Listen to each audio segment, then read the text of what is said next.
19 years old. She was trying to protect her daughter. She fought like hell. Another case into a beloved teacher, her whole future ahead of her. Mysterious cold cases. It gives you chills even today. Yes. What links both of those cases is the cutting-edge forensic technology inside this lab. It sounded like science fiction at the time. Can they be solved? You'll see it unfold right here as they unmask the killer in both cases. Catching the killers on tonight's 2020 The Codebreakers. Tonight we take you inside two cases. Two young women, both brutally murdered in their homes. The killers in each case evading police for decades. In one case, a mother just 19 years old, she was engaged to be married. Her fiance, who was about to marry her, adopt her daughter, he gets home and he immediately notices something is wrong. There's blood smeared on the stairway. The killer had attacked her in the bedroom. There was handprints of her trying to hold the door closed, and she just wasn't strong enough. Another case in Texas, a beloved teacher, her whole future ahead of her. Drove in to Memphis. She just started a new school. She was loving teaching her students. She was in a very good place. 911, what's your emergency? What's going on? I'm getting murdered. What did your daughter do? She's been murdered! You remember walking in and what you discovered. I remember walking into the bathroom and seeing her body on the floor. She'd been handcuffed. That's correct. She had been handcuffed with her hands behind her back. There were about 36 different wounds on her body. She put up a fight. Of course, the question, who would want to kill each of these women? The mystery behind their murders would torment their loved ones for decades. They've got handprints, they've got footprints. Why are they not finding this person? It was like the talk of the town forever. And for the detectives who were working these cases, frustrating dead ends. There was also a suspicion, could it have been a member of law enforcement? Right, there was no forced entry, so our speculation was that it was somebody that she knew or somebody that presented a position of authority that could have garnered that trust to get inside the apartment. All of these questions lasted for years and years. Yes. Yes. Both of these brutal murders were cold cases for decades. And what links both of those cases all of these years later is the cutting-edge forensic technology inside this lab. Tonight you'll see it unfold right here as they unmask the killer in both cases.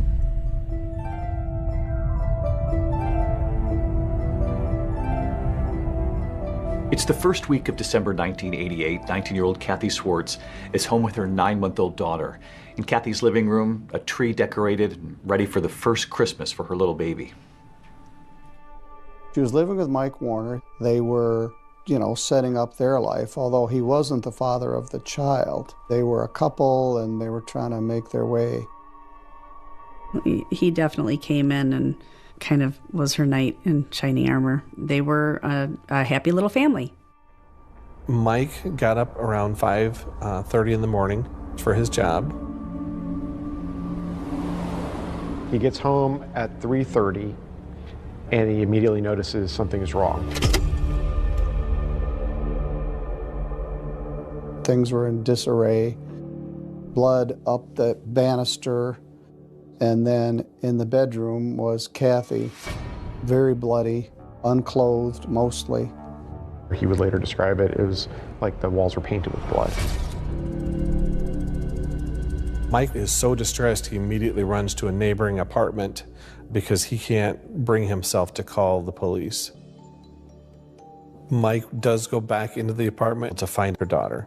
Kathy's baby, who's 9 months old, dressed in pants, a shirt. She has one sock on. Her diaper looks like it's been recently changed. She was standing up in the crib when Mike walked in. This is that baby left standing alone in that crib all those years ago. She's now 36 years old. How was your mother described to you? Beautiful, happy-go-lucky. She did love like AC/DC, Metallica. She was like a little rock and roll girl. And everybody tells me that I was like her whole world. So you were 16 years old when you read the police report. Mm-hmm. It was awful. for somebody to do what they did to her, knowing I was in the crib right next door, I just couldn't believe that somebody could do that. So detectives had questioned at the time whether or not this suspect had changed the diaper. Yeah. When the police got there on scene, I was dry, I didn't have a dirty diaper on, and it was some hours I was alone. So one of the first things that investigators notice is that there doesn't seem to be any sign of forced entry, which again suggests that she knew the person who came in and killed her. She was very good about locking her doors. I would call her and I would say, hey, I'm gonna come over. And I would go to her door, it was locked, and I would knock, and she would, who is it? And then she would let me in. We theorized that the assault started in the kitchen because in the kitchen there was passive blood drops on the floor. And then the smearing goes up the stairway to the upstairs bedroom. There are defensive wounds found on her hands. Her throat has been cut in multiple places. She's been strangled. She fought like hell. She was trying to protect her daughter, and she did. And the idea that this happened and you were just a couple of feet away. Yeah. Makes me mad that I wasn't old enough to help her. I'm 100% convinced she was trying to save her baby. Because I feel like she would have just ran outside and yelled, but I was upstairs. And she wasn't gonna leave that apartment without me.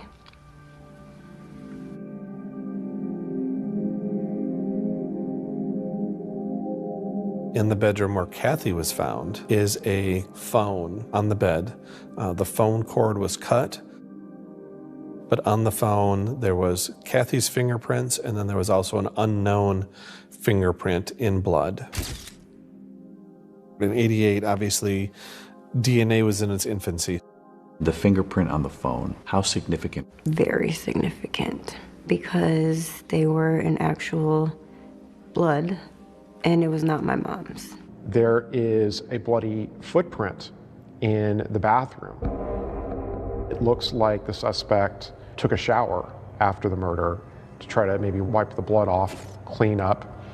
But in the process of doing so, he left behind a left footprint, size 9, in blood. And then the person left without being seen and without being discovered. It was very unsettling that something like that could happen. It just didn't make any sense. None of it made any sense. But when crime scene investigators passed through that gruesome scene again, this time with a new forensic light source, they find a new clue, and one that was imperceptible to the naked eye. It was like a great big neon clue. It's like, holy smokes.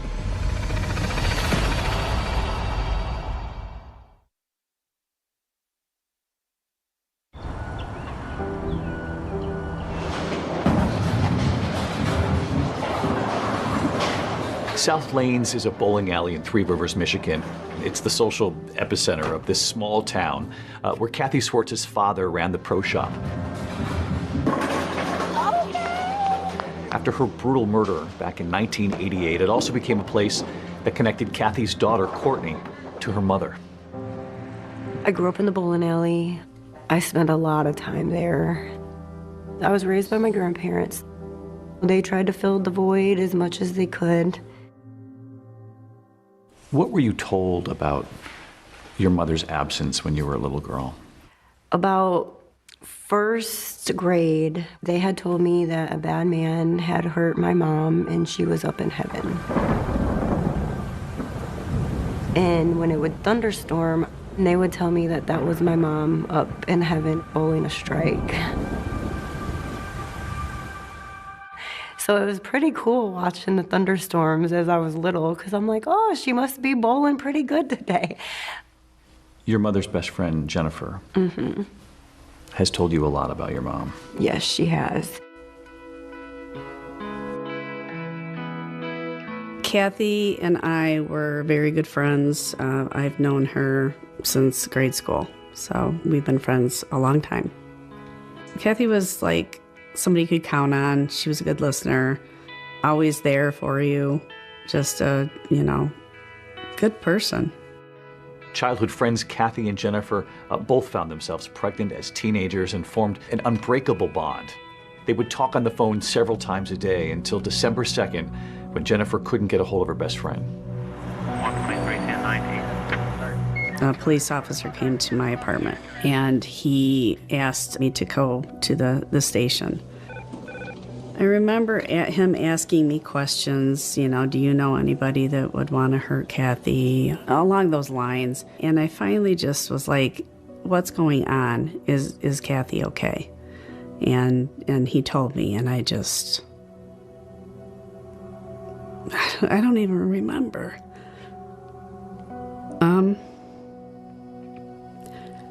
I know that the first thing out of my mouth was, is Courtney okay? Where is Courtney? I do remember pictures of our first Christmas tree, and she had presents under there for me, but she never got to give them to me.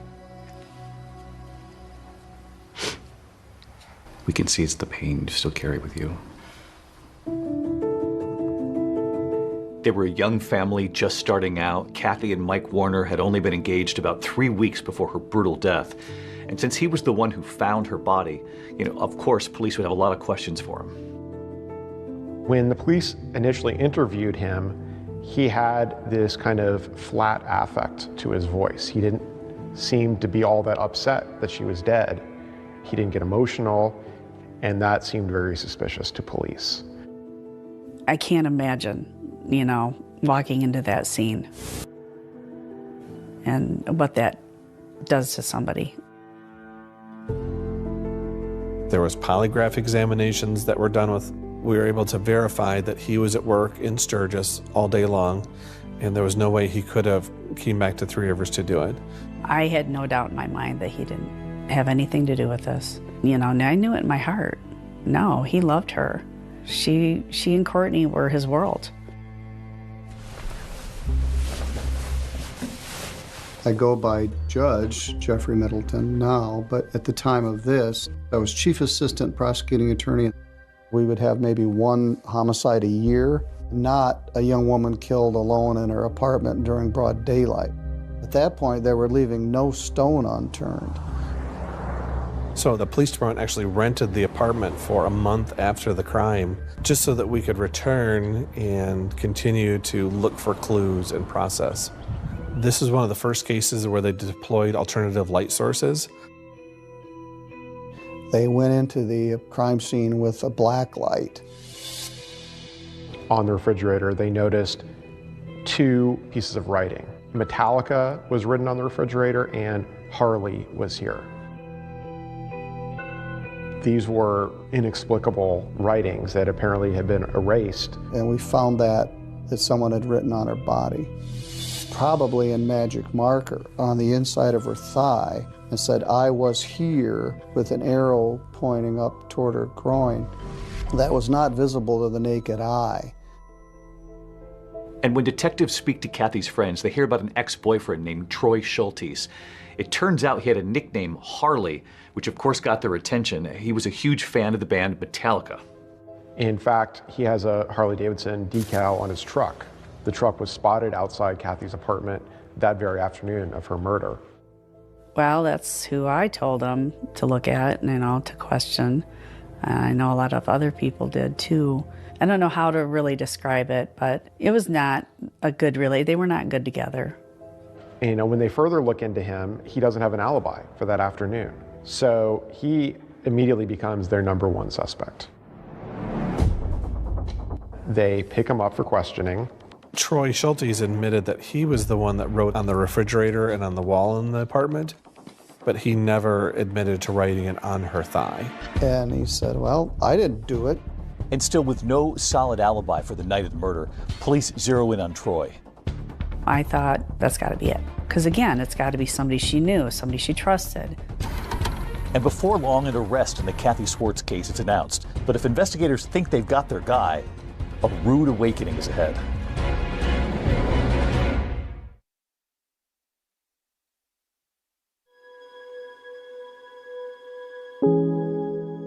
Kathy Swartz's daughter, Courtney, the baby left standing in her crib after her mother was brutally murdered, is a mother herself now.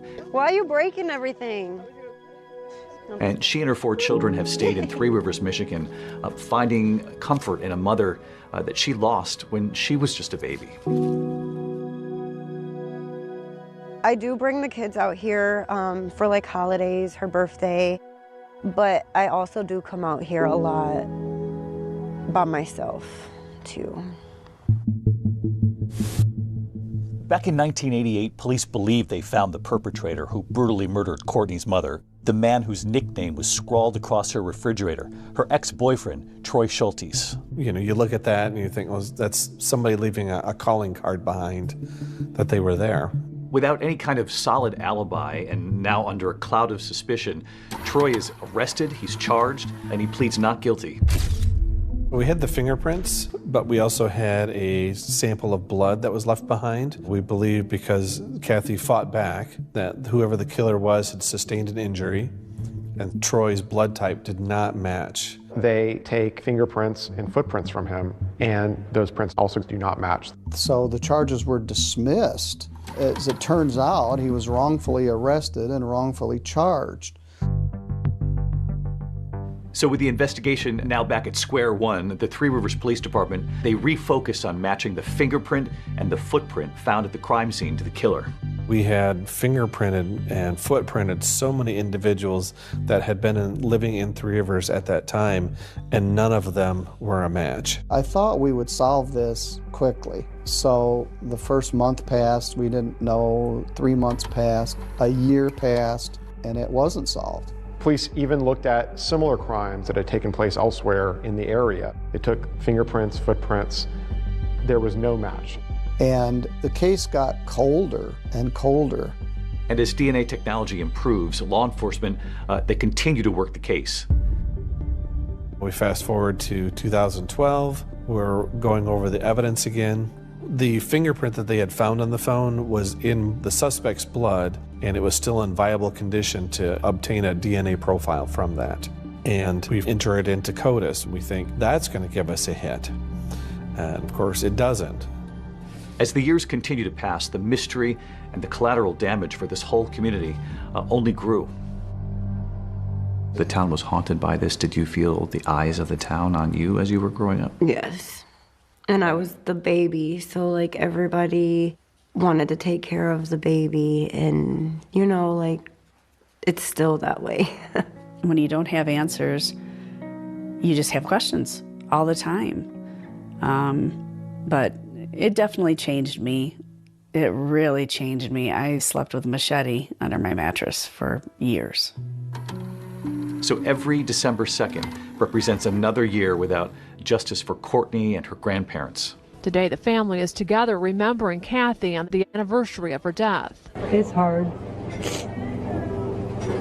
Real hard. I felt a certain point that I wasn't sure that they would ever find out. Probably right there, before she died. It's been 25 years, but remembering hasn't gotten any easier for David Swartz. I think, yeah, probably the worst thing for me is the why. Why? Why did it have to happen like something like that?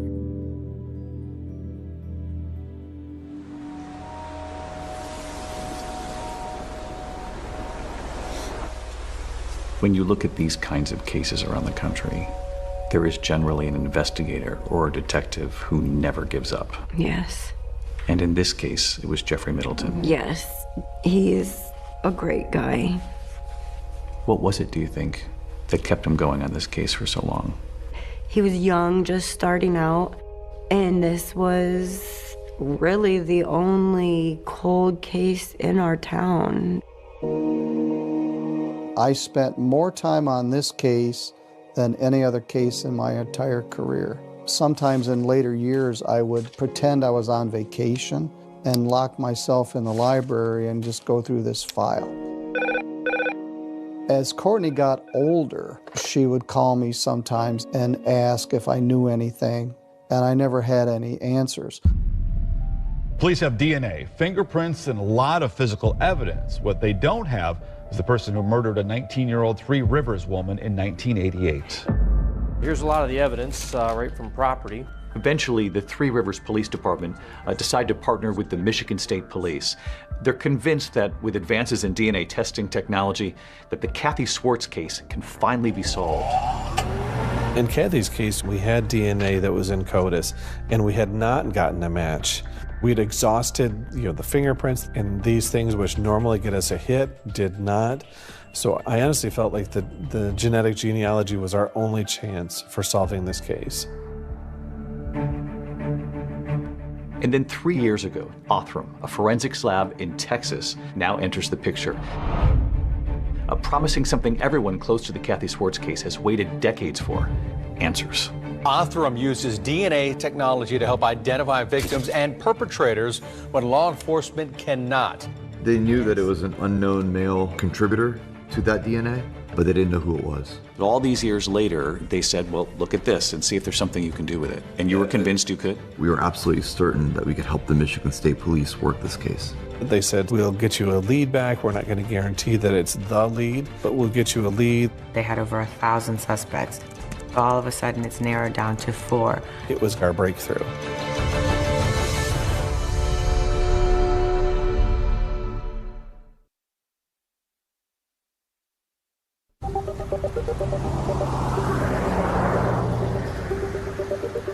In 2022, a package containing DNA, that single bloody fingerprint from Kathy Swartz's pink phone, arrives right here at this building just north of Houston. To the outsider, it looks like just another office building, but what's actually happening inside, in these labs, is now changing how investigations across this country are being solved.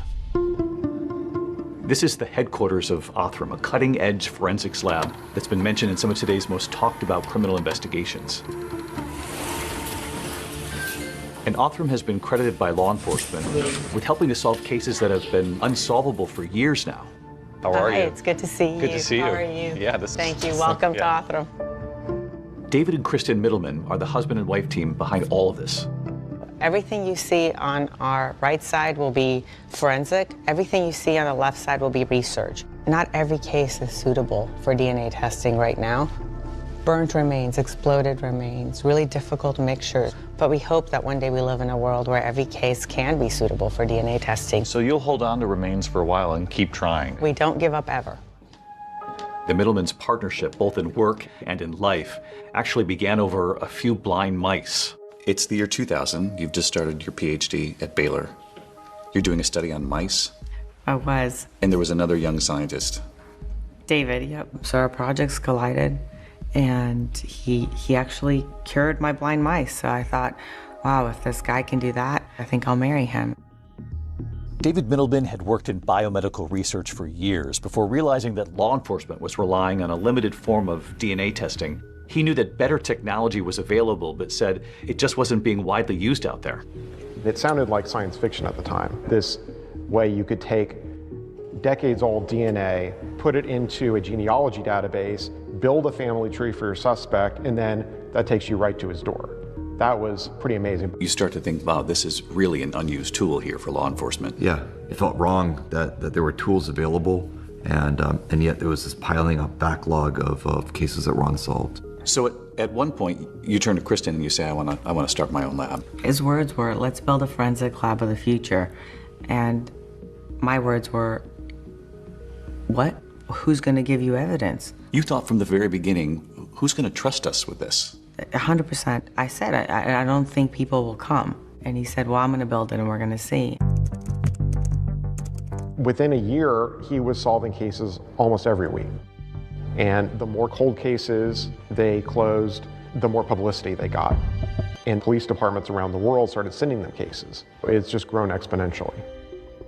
In terms of publicly announced solves, Othram is #1 in the world. That includes homicides, rapes, unidentified bodies that they've been able to give names to. And Othram's reputation now for cracking these cold cases using DNA evidence and forensic genetic genealogy is what actually led Michigan detectives to send that 30-year-old DNA to this lab. In the Kathy Swartz case, this DNA was how old when it got here from that pink phone? It was decades old, and in spite of being so old, the DNA was still intact and usable for testing. So you knew right away this was suitable, and this was just his DNA, the suspect's. Yeah, the DNA was a single unknown male contributor. It's a small sample, but in spite of that, there's anywhere from hundreds to thousands of cells worth of DNA. So if you touch David's hand, how much DNA, how many cells have you left there? Hundreds of cells. Hundreds of cells on his hand, and sometimes you're dealing with 10, 15. Even less. From years ago. Yeah. And still able to solve the case. It's a very, very sensitive technology. In this Kathy Swartz case, you've chemically labeled all the different parts of the DNA in this room right here, and what do you do with it from there? It is now ready to actually be read. This particular DNA sequencer is one of the most powerful sequencers This on here Earth. with the green? Yes. Give me a comparison to what authorities used to have to deal with. What would the DNA sequence reveal versus what you can reveal with the DNA sequencing from this machine now? Sure. So for the last 30 years, people have used a different kind of DNA testing technology that can measure 20 data points in the DNA. This machine actually can read out the entire sequence. So whereas you might get 20 data points in the earlier versions of this technology, this machine could give you anywhere from 100,000 to 1 million data points. 100,000 to 1 million? 100,000 to 1 million data points. So now that you have this sequencing that they just didn't have access to years ago, in this particular case, for example, what do you then do with that? So with the data file that comes out that might have 100,000 to 1 million DNA markers, you can do a lot more, including genetic genealogy and that search for distant relatives. You're taking what in many cases is a very old DNA sample from these cold cases. You're expanding the DNA sequence, but you're also able to take that information now and put it up against vast public data now, because families and relatives and third cousins and fourth cousins have put all of this information out there, and it would seem that this might unlock cold cases everywhere. Correct. At that point, Othram's in-house genealogy team takes over to build a family tree for the suspected killer of Kathy Swartz. These types of crimes going unsolved have a ripple effect across society, not just the victim and the family not having answers, but the law enforcement that worked the case for decades, consumed by a case they can't solve. Finding those investigators and then gaining their trust is what Othram says has been critical to their success in helping to crack these cases. In those early years, you have no background in law enforcement. Are you essentially making cold calls to police stations? I spent my time almost exclusively talking to law enforcement. You live in Texas, and you know if you want to land a case in Texas, you got to get to the Texas Rangers. But how did you convince them that we've got a tool here? Well, the one that I've done the most work with is Ranger Brandon Bess. Brandon Bess is almost out of central casting for a Texas Ranger.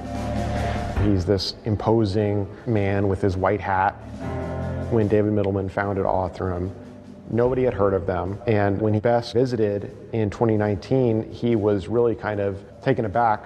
David walks in this room, and it's to speak to David's confidence in that he's wearing a t-shirt that's about 2 sizes too small. He's wearing jeans that have holes in them. It looks like he hadn't slept in 14 days. His hair standing up. I have instant respect for him because I can tell this is a guy that doesn't give up. Bess came away impressed. He heard about the opportunity to solve a cold case, and he thought, let's team up. And he had one case in mind. They told me it was the most heinous thing that had ever happened that was unsolved in Beaumont. That other case, that young school teacher, 31-year-old Catherine Edwards. 911, what's your emergency? Get me the police, please. What was unique about this case? The victim was a school teacher, well liked by everyone. And there was no sign of forced entry. So it's a very odd situation. It didn't add up. This is a crime of violence, a crime of passion, a crime of control. It gives you chills even today. Even today, yes, even today. Either it was someone that she knew or someone that presented themselves as an officer. It was almost like whispered in the hallways, it could be one of our own.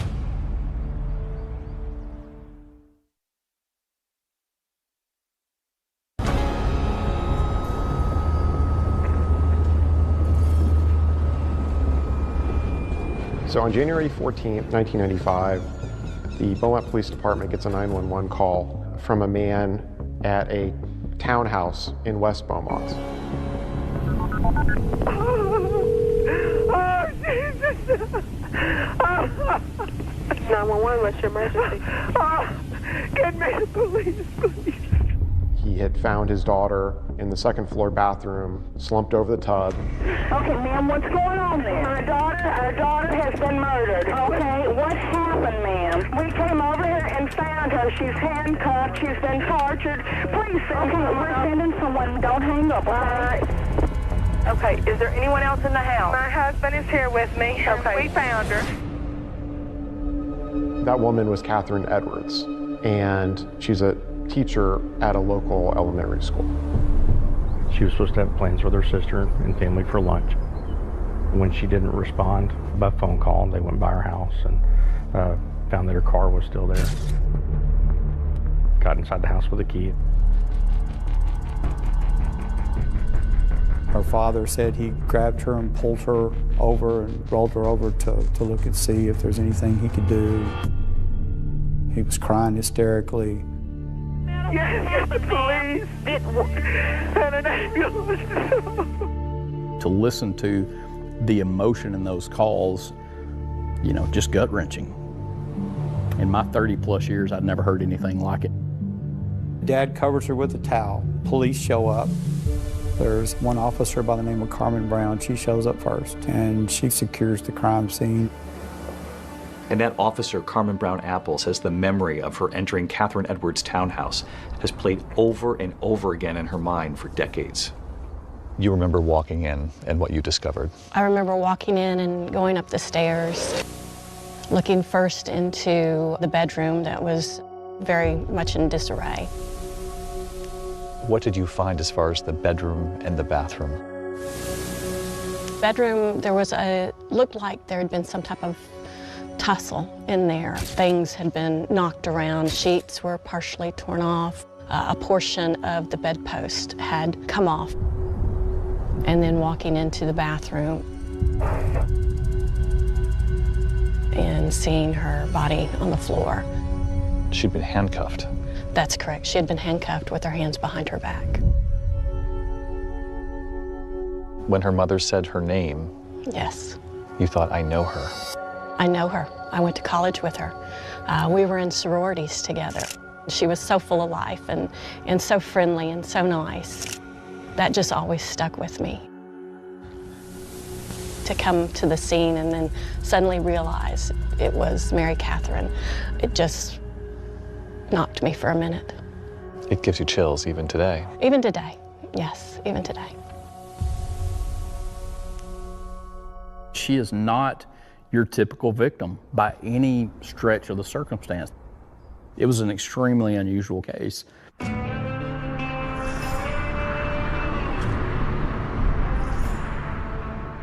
Catherine and her twin sister Allison grew up in Beaumont. They're part of a close-knit Presbyterian family.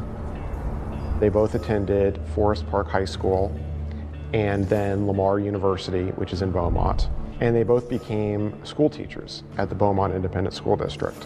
Catherine and her sister were extremely close. When you talk about Mary Catherine and talk about Allison and look at them, I mean, they are identical twins. You can't tell them apart. They both had students come up to each other in the grocery store thinking they were the other twin. Investigators learned that her sister Allison was likely the last person, aside from the killer obviously, to see Catherine alive. Allison would tell detectives that her twin sister arrived at her house after work to pick up her beloved beagle, Maggie.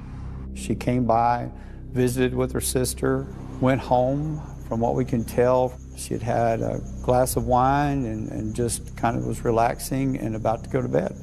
And I think the last time she was heard from was about 8 o'clock that night.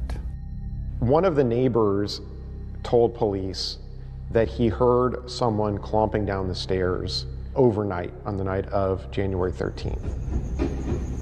There was a 12-year-old boy and his dad that were staying with some friends that was right next door to Catherine Edwards' townhome. He heard somebody run down the stairs and then a door slam, and a little while later a car sped off with loud music. There were some other neighbors that heard some loud banging. It lasted for 60 to 90 seconds.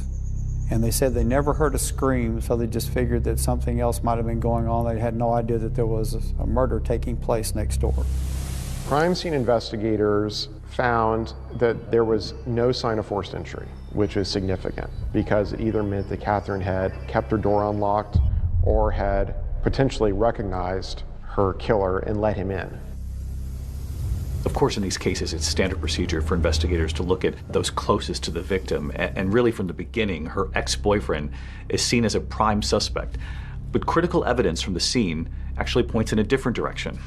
The crime scene investigators at the time also collected a lot of evidence from the house, and one of those pieces of evidence being the bedspread.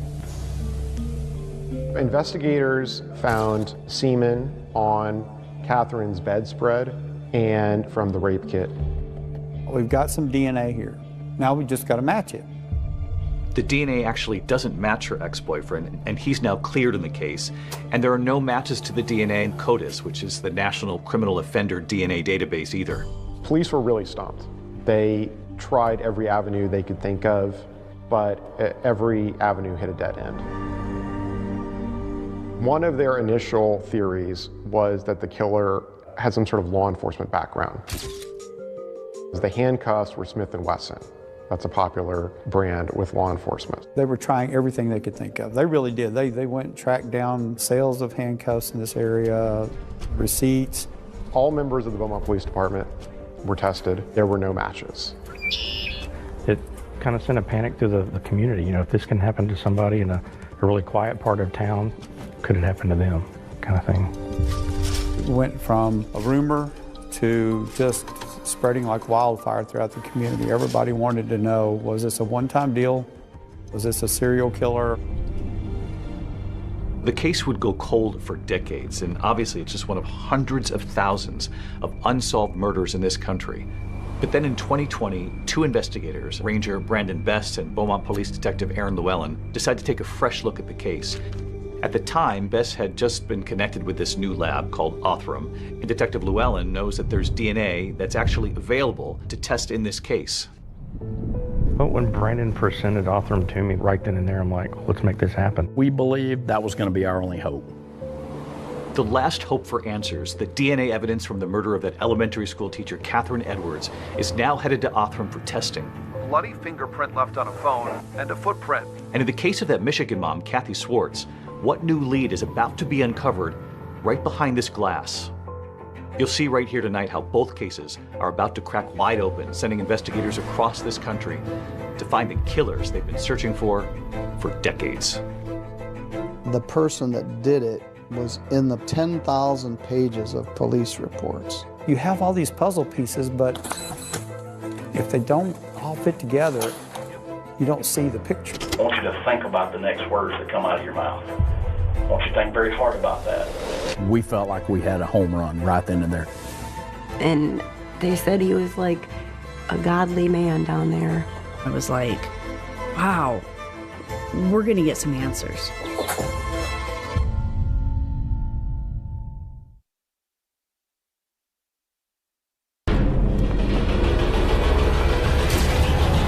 Tonight, two horrible murders.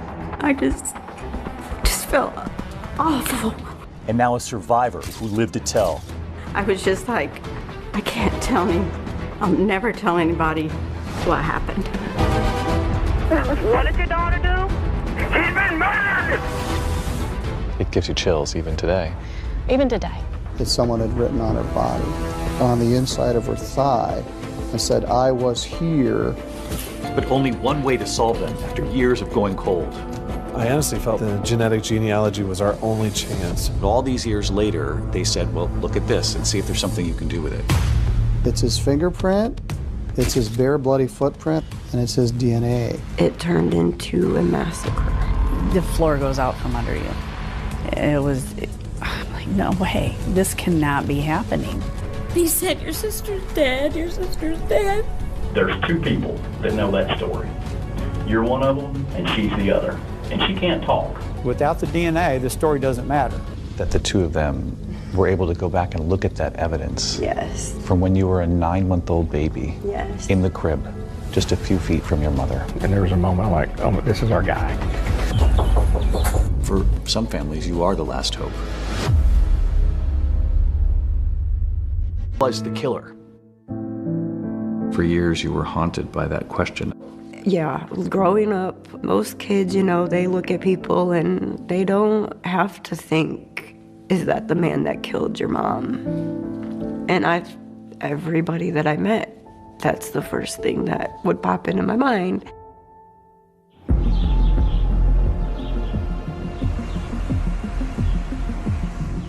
This is the original file from 1988. When you have your files in a cold case, the killer's name, it's in there somewhere. The profilers really believed that whoever it was would return to her gravesite. And for years, that was part of our initial rookie training program was, this is Kathy Schwartz's gravesite. If you see somebody at that gravesite, you need to stop and identify them because they could be a prime suspect in the murder.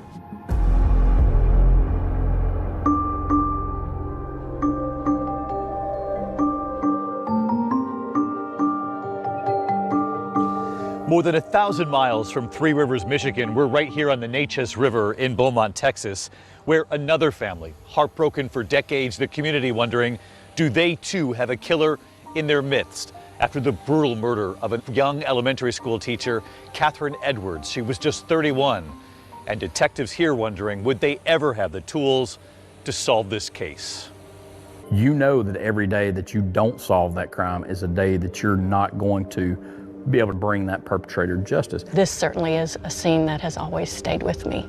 And you retired, and when you left the force, at that point it had not been solved. That's correct. Every now and then someone would dust off the case file and start looking at it with fresh eyes, and I always thought maybe this time something will spark and we'll catch whoever did this. It would turn out that spark, the one that would finally reignite the whole investigation into the murder of Catherine Edwards, was actually coming, thanks to a major leap forward in forensic technology.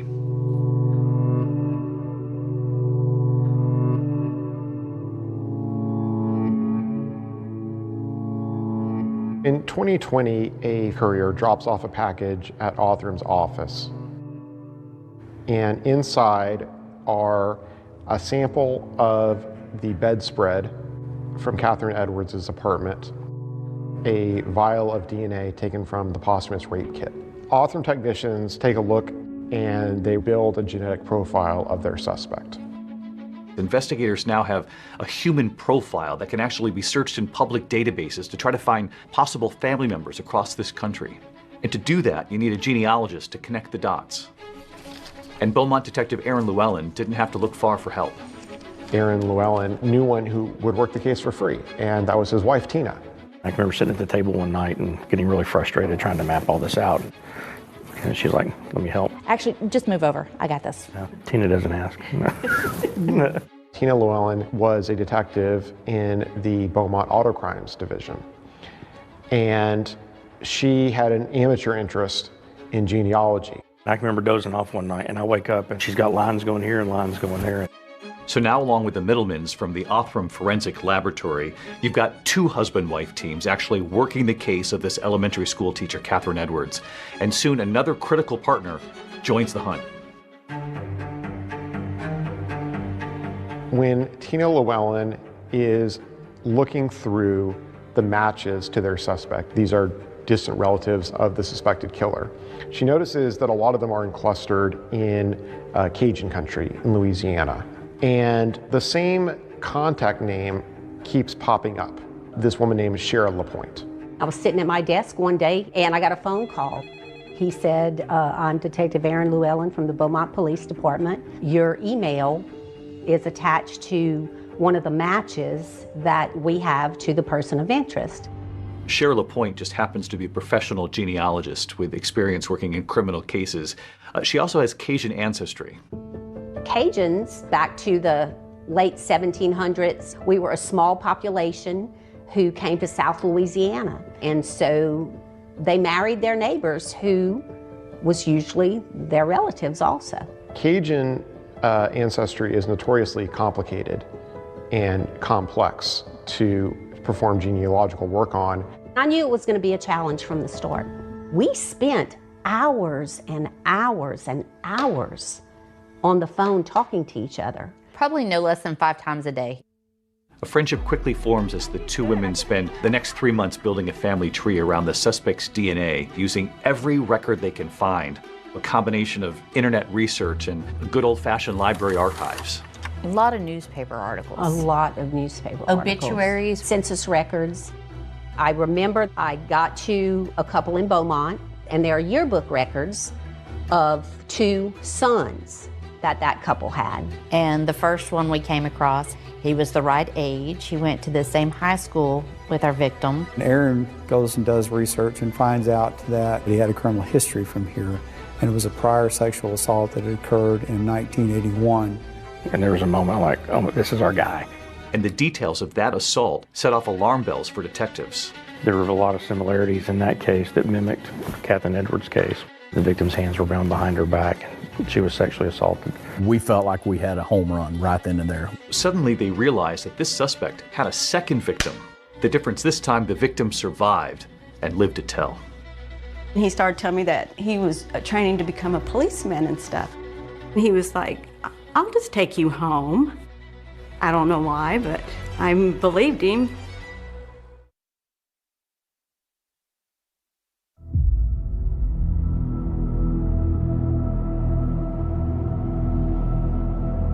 So all these years later, investigators in the Catherine Edwards case, the school teacher who was brutally murdered, now think there might have been a second victim of the suspect who is still alive, Paula Bledsoe Ramsey.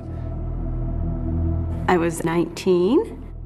There was a new country western bar that opened up. I really didn't want to go that night, but I'd promised the other girls that I would go. I decided I wanted to leave. I was done. I wanted to get home. The parking lot was mud, and my car was stuck in the mud. I just thought, I'll just walk to the gas station and call my mom. She says a man offered her a ride home. He said his brother's name, and then he said where he went to high school, and then he said, do you go to Forest Park? And I was like, yeah. And then he started telling me that he was training to become a policeman and stuff. And so then he was like, I'll just take you home. And I don't know why, but, you know, I believed him. She realized very quickly that that man wasn't driving in the direction of her home. He started off being very nice. Next thing I know, we're at this field. And then his whole demeanor changed. He drove her to a nearby park, threatened her with a knife, tied her hands behind her back, and raped her in the backseat of the car. Then he dropped her off at her house.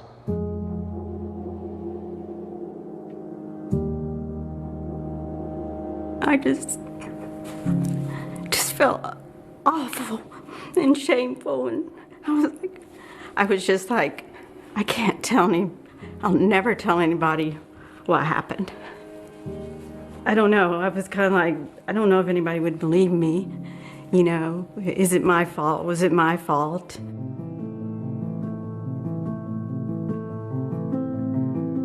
Paula said she summoned the courage about a week later to tell police what had happened. They would soon tell her that they identified the man who attacked her, and it turns out he wasn't a police trainee. He was a 21-year-old salesman in Beaumont. He said, yeah, I did it. I just got carried away.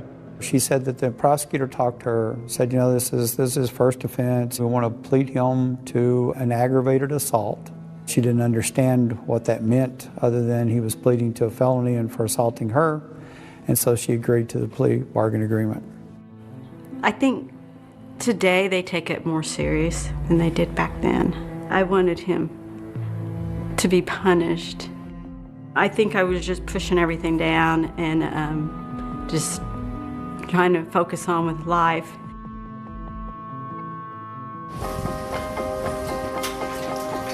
Hey, Good, how are you? Ranger Bess? Brandon, yes, Good sir. to see you. Pleasure. Yes, sir. So when you looked at what had happened in 1981 with this sexual assault, you thought there's a lot here that seems awfully close to the Catherine Edwards case. I did.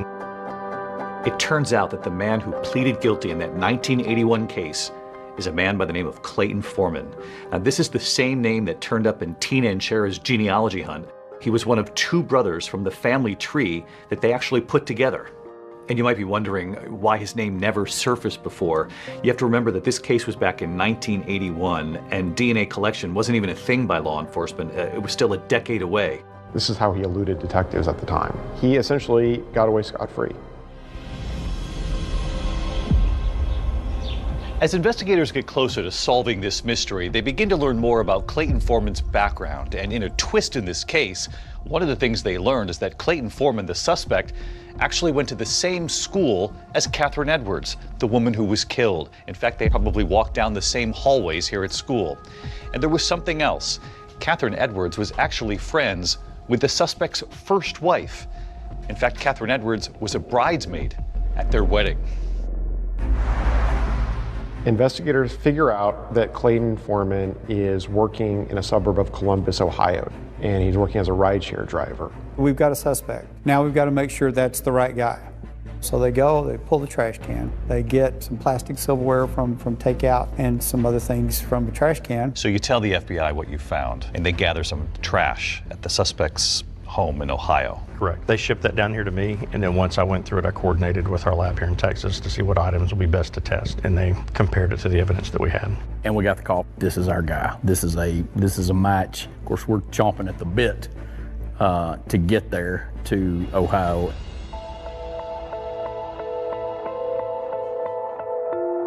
So he'd been told that one of his Uber customers had had something taken and that he needed to come down. Maybe you guys could ask him a few questions about it. That's not what you were going to ask him about. No, not at all. What we're here about is we're cold case investigators. Do you want that shock and awe factor? You want him to walk in the room, you want him to see a guy with a cowboy hat on, and he knows that this is not someone from Ohio. We're asking you to visit with us about a crime that we're investigating, okay? You don't have to talk to us at all. He thought we were there just following up on an old case, like, hey, these guys, they don't have anything. They're just asking me all these questions in case they do one day. I don't think he had any idea that we had his DNA. So the crime that we're looking at is the murder of Mary Catherine Edwards. She was murdered in 1995. She and her sister, Allison, were actually in your wedding. Right. And 1982. Were you aware of the crime even? No. You didn't know that Catherine Edwards was murdered? No, sir. Did not. Wedding night only would have been the only time you've seen her? Probably so. Okay. Never, obviously, had sex with her? No. Never? Never. Did you ever go in her house at all? Any house that she ever lived in? No. Clay, I'm going to level with you. Okay? Right here and now, I want you to hear me real close. All right, sir. What I'm going to tell you right now is your DNA was on Catherine's bed and was inside Catherine. Okay. I mean, I don't know how I got there, but per se it was there. There's only one way for it to get there. Okay. And that's by you putting it there. Okay. There's two people that know that story. You're one of them, and she's the other. And she can't talk. Mm-hmm. What I asked you is, now, to be honest with us completely, and tell us, how did that happen? I'm not going to say anything. So if I need an attorney now, You probably need one, or you do need one? I'll need an attorney. After he makes it outside, that's when we execute the arrest warrant and arrested him. You showed up with the handcuffs that he used on Catherine Edwards. We did, and got to put him on him after we got through interviewing him. Did he know that those were the handcuffs he used? He was told. New developments tonight on the murder of a beloved Beaumont teacher. So finally, 36 years after Catherine Edwards' murder and arrest, the team can now return to Texas to prepare for trial. And in South Carolina, another team of investigators, they're now chasing a promising lead in their case because of this new technology. The murder of Michigan mom Kathy Swartz, whose daughter has gone so many years without answers. At what point did hope return for you? I got a phone call from Sam Smallcombe. and he said, we may have the guy that killed your mom. Hey, gentlemen, how can we help you?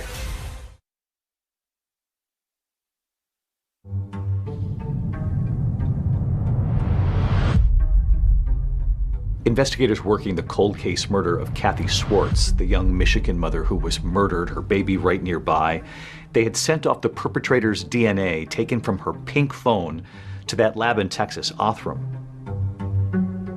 So after 3 decades with no arrests in this case, Othram actually uses their cutting-edge technology to build a comprehensive DNA sequence of who the perpetrator is. So now that you have this sequencing that they just didn't have access to years ago, what do you then do with that? We could use that profile to search a database of people, and in doing this, we can then begin to figure out how these people that are near relatives are arranged on a family tree. And if we can do that, then we can begin to ask where the person that we're looking to identify might fit on the tree. In going down the family tree, you find that there is actually a family that lives in Three Rivers, Michigan, a mother and father with 4 sons. Yes, that's correct. We got the report back, and they believed it was a family that had lived in Three Rivers. The DNA was male, so this narrowed it down to 4 brothers. The youngest brother, Barry, and then there was, the oldest was Sonny Waters, then John Waters, and then Robert Waters.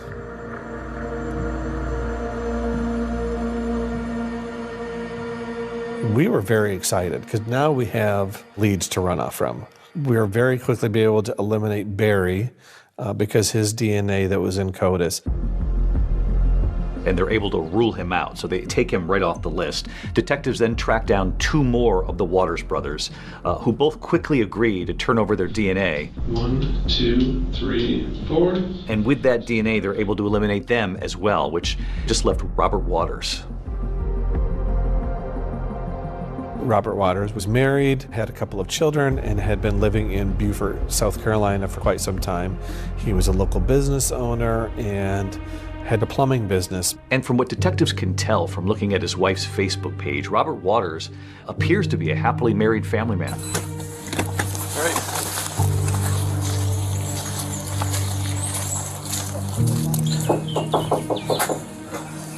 Hey, how you doing? Good morning. Hey, Robert. Good morning. How you doing? Good. How are you? How can we help you? I'm Sam Smallcombe from Three Rivers PD. This is Todd Peters from Michigan State Police. Nice to meet you. Nice to meet you too. Can we talk for just a couple minutes? Sure. That inconvenience All right. too much? He seemed like the guy next door that would mow your lawn for you if you were going to be out of town for a week.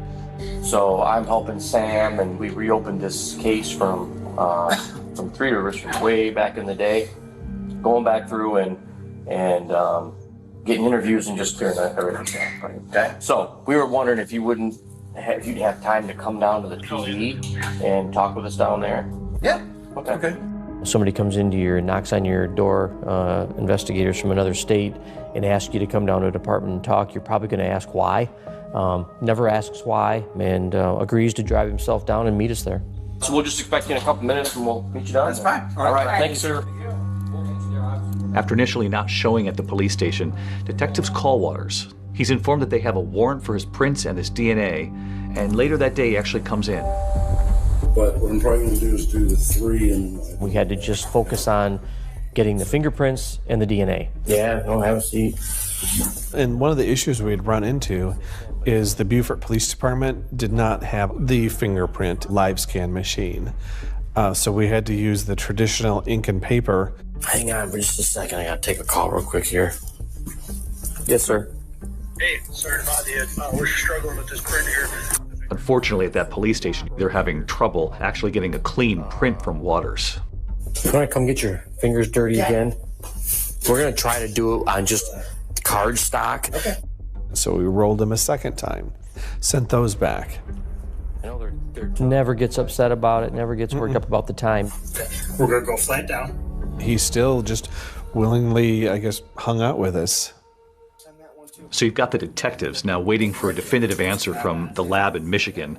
So they spend the next 5 hours actually making small talk with Robert Waters. If you like seafood. Yep, I do. You will like that place. We talked about our families, his family, plumbing and remodeling houses. You would never guess by looking at that guy that he was concerned about why he was there or the outcome of it. All right. Okay. I just wanted to tell you, we did submit the print that we took from you earlier. It did match to the one at the crime scene. So at this time, you are under arrest for the murder of Kathy Schwartz. Okay? Okay. It really surprised me. He did not really react. I feel like he knew when we showed up that morning that the game was up. Do you remember when you learned that the prints were a match? There was just so many emotions and everything going on that I was just overwhelmed and so excited because finally they had him. So after decades, you have your answer. Yes.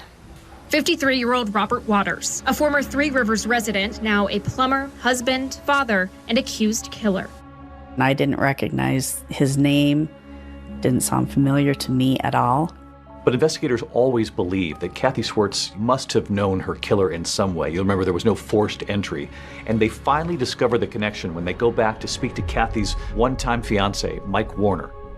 Well, let me ask you the obvious question. What about Rob Waters? He came there one time. He came there one time? One time. Okay. Do you remember, like, was that close to December? That was... I think so. He knew Robbie Waters, had visited the apartment about a month before the murder. We hadn't seen him since grade school. Yeah. Okay, so he just somehow figured out that you guys were living in Riverside and showed up that one time. Yeah. I honestly think she knew him then, obviously, because he was friends with Mike, and he was in town and tried to come see my mom, and she wasn't having it.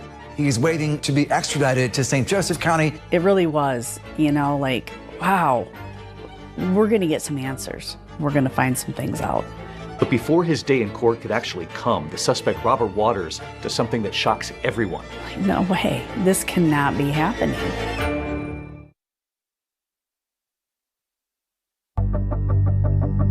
A major breakthrough in a cold case murder out of Three Rivers. And investigators say they have finally arrested a suspect. His name is 53-year-old Robert Waters. Those too tight? No. The plans were already in place. He had waived extradition, so he knew that he was going to be brought back to Michigan. They go down to South Carolina, and they discover that this man had been living a full life. Yeah. Married, children, a job. A good job. A good life. And they said he was like a godly man down there. To that you say? No. They don't know the real man. But after evading law enforcement for decades, Robert Waters never makes it back to Michigan. At like 6:30 in the morning, I received a call from an investigator from Beaufort, and she had explained that she had just come from the jail and that Robert Waters had hung himself in his cell. I'm like, no way, this cannot be happening. Again, like a disbelief, like why, how could this happen? Yeah, he had some material that they'd given him in the jail, and it was some devotionals, and the parts that he had ripped out talked about forgiveness and asking for forgiveness. To me, it says that you're guilty. I mean, no one is going to do that in that situation if they're innocent. You feel robbed that you did not get the opportunity to see him face to face.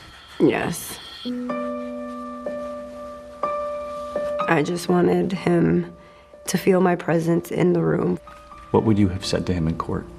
I don't think I would have said anything. I just think I would have walked in, and my presence is enough words for him. He would have seen that baby. Yeah. That he left there in that crib all the And probably my mom, because I look like her, they say. He's a coward. To take her away from all of us in the manner that he did, and then he got to go live his life. You're not gonna give us any answers. I mean, he's just a coward.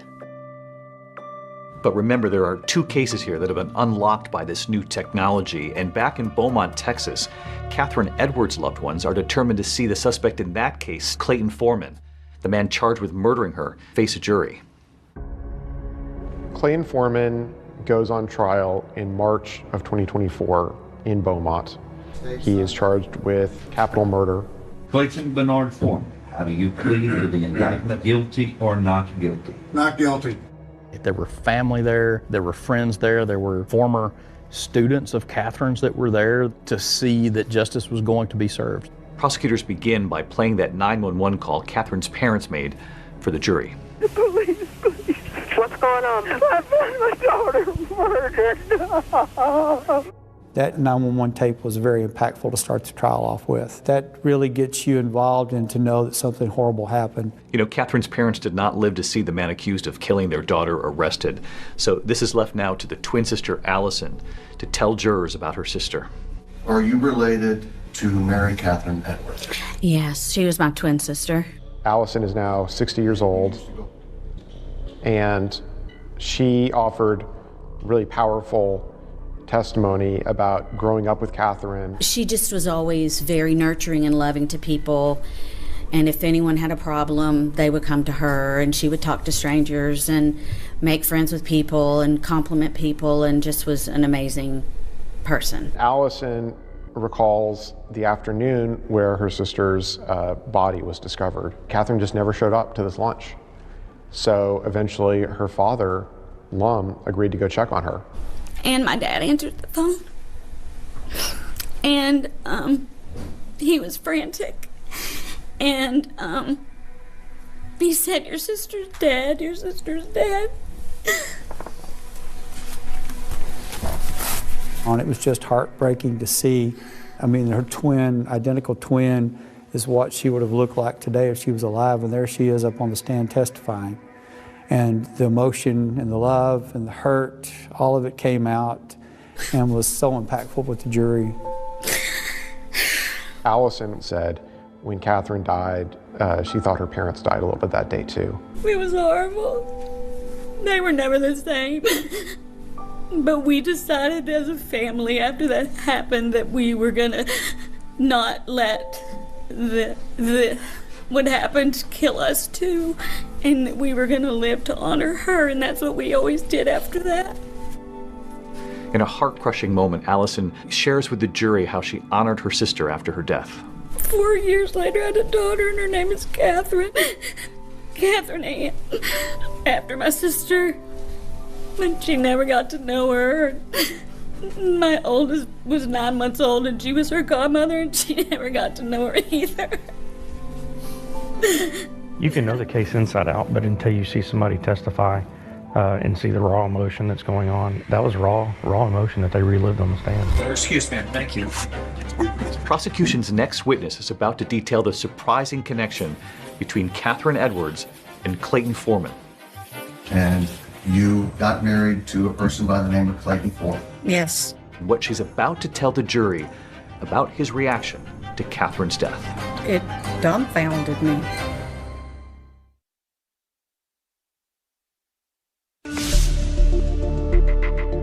Jurors in the trial of Clayton Foreman, the man accused of killing that school teacher, Catherine Edwards, are now hearing about this investigation that took nearly 30 years, and all of it now culminating with this cutting-edge DNA testing done by that Texas lab, Othram. So help you God. Please have a seat. I was very eager to get to the courtroom. I work at Othram. We'll do the testing, and it will result in the building of a DNA profile to generate new leads in the investigation.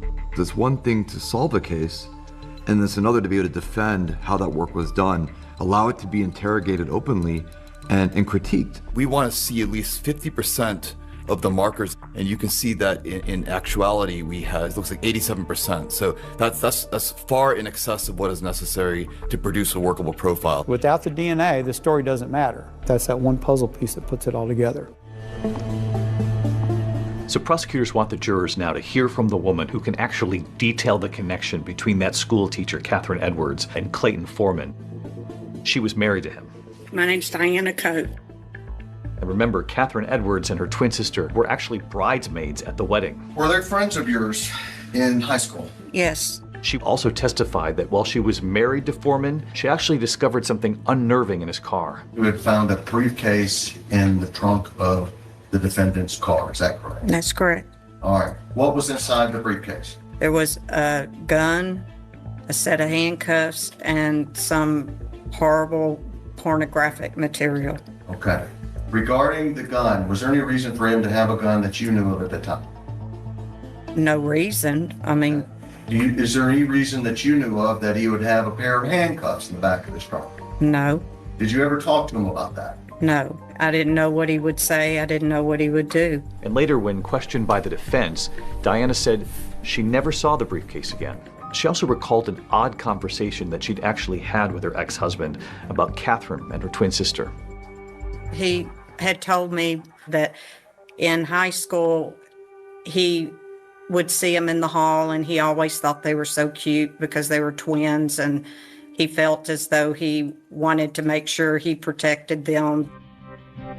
After 11 years of marriage, Diana and Foreman divorced, but they continue to stay in touch. And she tells jurors how 2 years later, in 1995, she actually called her ex-husband after finding out that Catherine had been murdered. Was that very upsetting to you? Yes.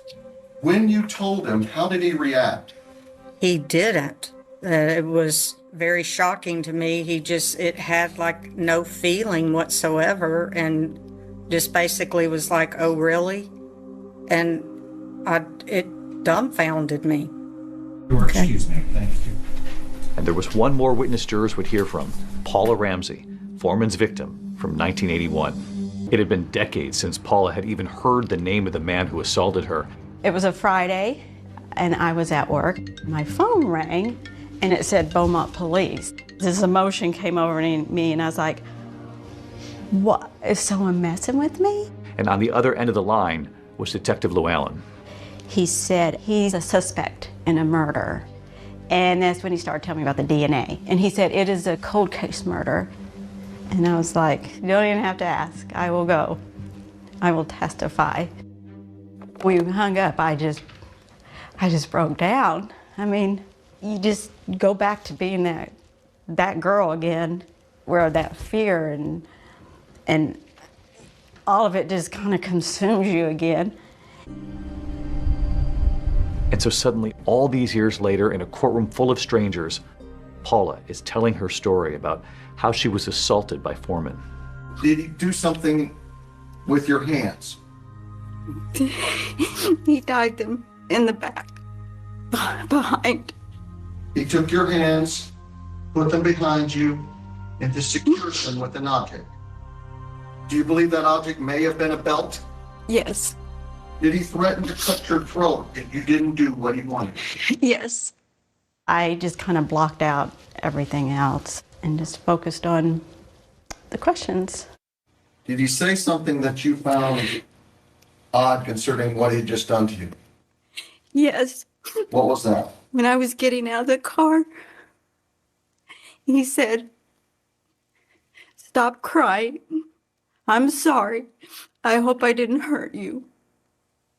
You have to say these things out loud, and then knowing that he's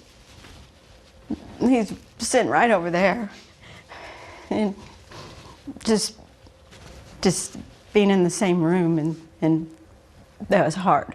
She relived it on that stand, and it was amazing to watch her, how brave she was to do that. You came here today to tell us true what happened to you 42, 43 years ago, right? Yes. Who did you do that for? For Catherine.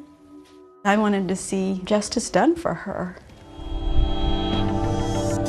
And in the end, Clayton Foreman's defense, they wouldn't call any witnesses, but they did deliver a closing statement. You, ordinary citizens, get to decide whether or not, on the day in question, January 14th of 1995, Clayton committed the offense of capital murder. He may not like it, what he did back in 81. That doesn't make it a murder. It doesn't make him that he went out and killed somebody. The case was very one-sided, and the prosecution had all the witnesses, had all the evidence. There was very little the defense could do. The verdict is in. 29 years of waiting came down to 7 days of testimony and ultimately 52 minutes of deliberation. I'll tell you that anytime I've had a jury trial, I'm scared to death when they're walking back in that room. That is the most tense moment ever for me. We, the jury, find the defendant guilty of the offense of capital murder. It took police nearly 30 years to bring Clayton Foreman to trial for the murder of Catherine Edwards. It took the jury less than an hour to convict him. It was very fast. He was sentenced to life in prison. It was just relief. I was thankful that I did it. Thankful that it did help. It did help putting him away. It was an extraordinary thing to have closure in that courtroom for that young school teacher. And that other case, the mother who was brutally murdered, her baby, just a few feet away. Now she's about to meet the couple who unlocked this case.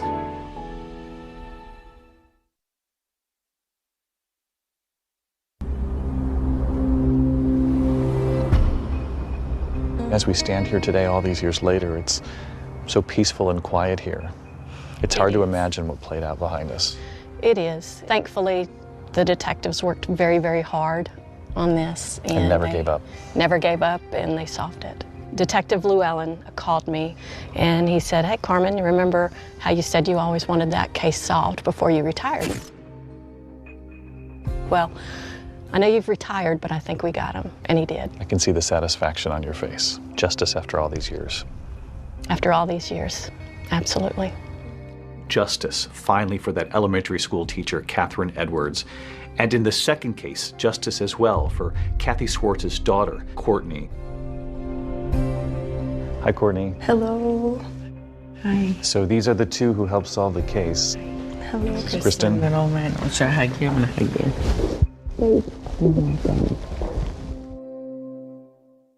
Just the idea, though, that the two of them were able to go back and look at that evidence and solve it all these years later. I don't even have no words. You don't need words. I'm glad you have answers. Thank you. It's unbelievable just in my career to see, like when I started in '97 to where we're at today. You have these cases that are literally going nowhere. You give them this DNA sample and the next thing you know who your suspect is. Do you think that there are cases like this all over the country right now just waiting to be solved with this new technology? Absolutely, all over the country and all over the world. But finding every case, I think, would be the goal. Every one. Every sexual assault, every homicide, every one of them. We need to find those cases and we need to get them submitted and worked. And that means answers finally for thousands of families. Sure, absolutely. There are tens of thousands of little tubes of DNA in crime labs across this country, and all of them have answers. I think we're going to live in a world in this lifetime where there are no unidentified victims that are named voiceless, where perpetrators are caught the first time they commit a crime. For some families, you are the last hope. For many. Yeah. I don't believe in closure when you've gone through something as horrible as one of these violent crimes, but I do believe that truth allows you to turn the page. I have been living with this for 36 years, and these people, they took their time. They solved this case with DNA so I can close this book and open up my own book with my own kids. And there's no words for that. An all-new 2020 starts right now. So this case is such a mess that in the beginning, you don't even have a starting point. Except for Abraham Shakespeare winning the lottery. As if you won $30 million. Do not show this to anybody. But everybody's there saying, give me, let me have. Women with car full of kids will pull up and say, oh, the Lord led me to you. And I would be like, no, that would be Google Maps, honey. One of the things that people talk about when they talk about winning the lottery is that it's cursed. I really would like my old life back where I could walk the streets like a normal person. But then all of a sudden, things go silent. And nobody knows where Abraham Shakespeare is. Hey, have you heard from Abe? No, I haven't heard from him. Have you seen him? No, I haven't seen him either. A lot of people said, well, I think he took his money and wants to get away from all this. So how many people in Polk County owed Abe Shakespeare money? Over 20, maybe close to 40. There are all these people with this web of connections to Abraham Shakespeare, and any one of them might be someone who has a motive to see him dead.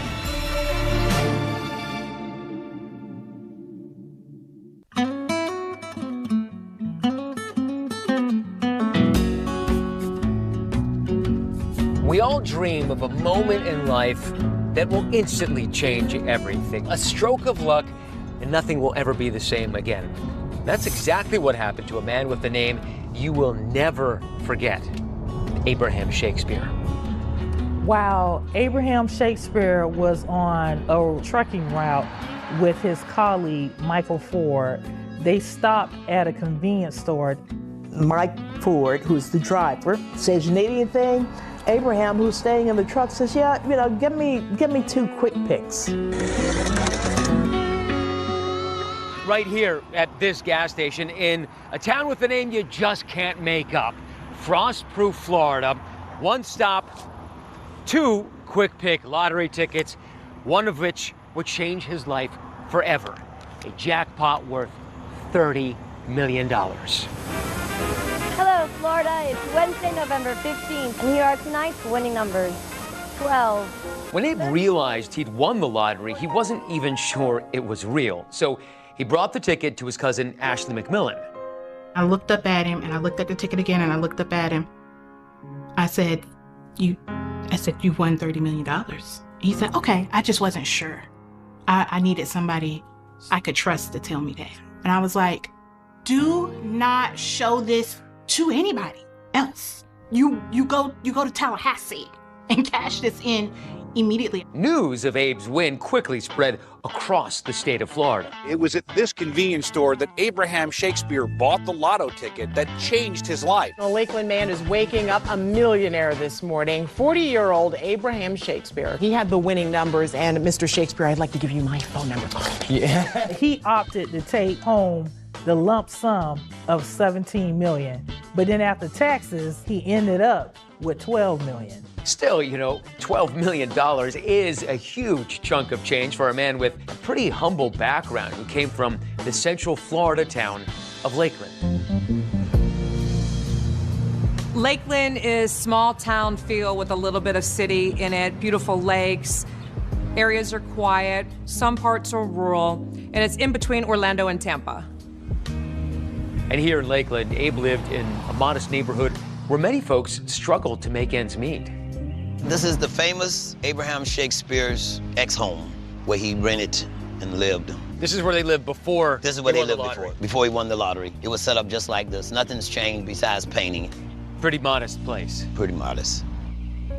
Abraham's life has been hard-scrabble for its duration. Abraham dropped out of school.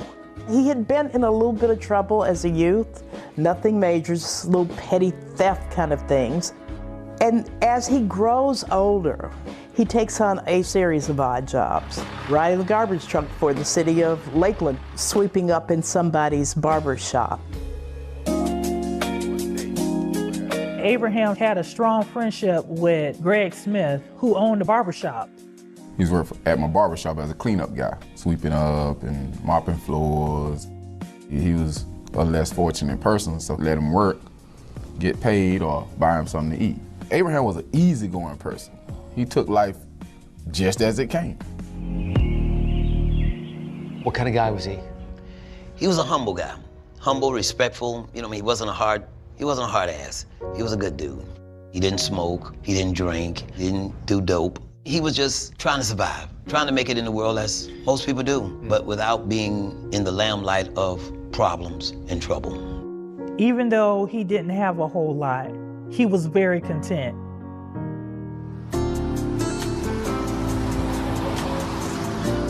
Abraham has all of this money. He can move anywhere he wants to, but instead, he stays home. He stays in Lakeland. I think to a lot of people's surprise, Abraham did not go buck wild, as they say, when he got his money. He didn't overindulge. Abraham says, I want to buy a car. So off me and Abraham went to the car dealership. And Abraham walks up on this particular car and he liked it. And I'm like, yeah, Abraham, that's nice, but you know, it's a used car. Used or whatever, it was a gem to him. He said he would go to Denny's to eat breakfast. He bought a Rolex watch from a pawn shop. He come to the shop every day, millionaire, come to the shop, sweep the floor. Yes. You better not drop a penny on the floor. First thing he gonna say, he gonna pick it up, he gonna say, pennies make dollars. Abraham doesn't spend much money on himself, but the one thing that he really wants is a new house. So he buys a 5,000 square foot, $1 million mansion.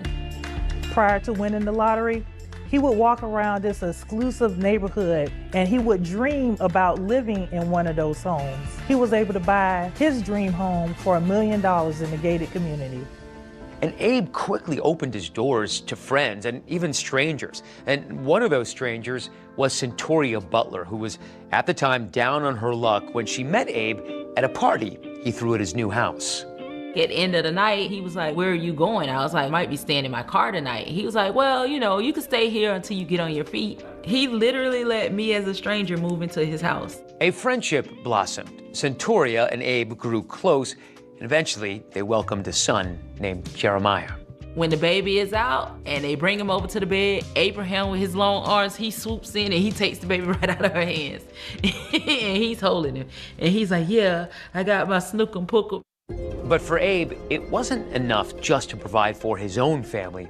Abe seemingly wanted to help everyone. And pretty soon, his generosity spread throughout Lakeland. When Abraham won the lottery, all of Lakeland and Polk County won the lottery. People did not hesitate to come to Abraham and say, you know, I need money for my mortgage. They're going to foreclose on my house. They're going to repossess my car. I've got to bury my mother. Everything you can think of that someone needed. Now you're dealing with all kind of people you want to look out for and people you don't want to look out for, but everybody's there saying, give me, let me have. Abraham wins this huge lottery, and then within a day, everyone wants a piece.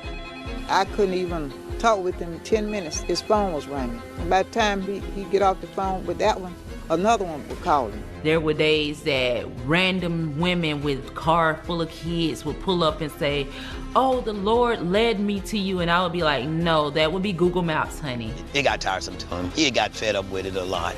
I really would like my old life back where I could walk the streets like a normal person, but got people coming up asking for money.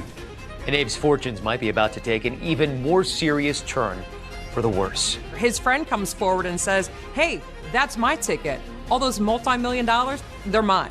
Abraham Shakespeare was on the verge of losing his entire fortune.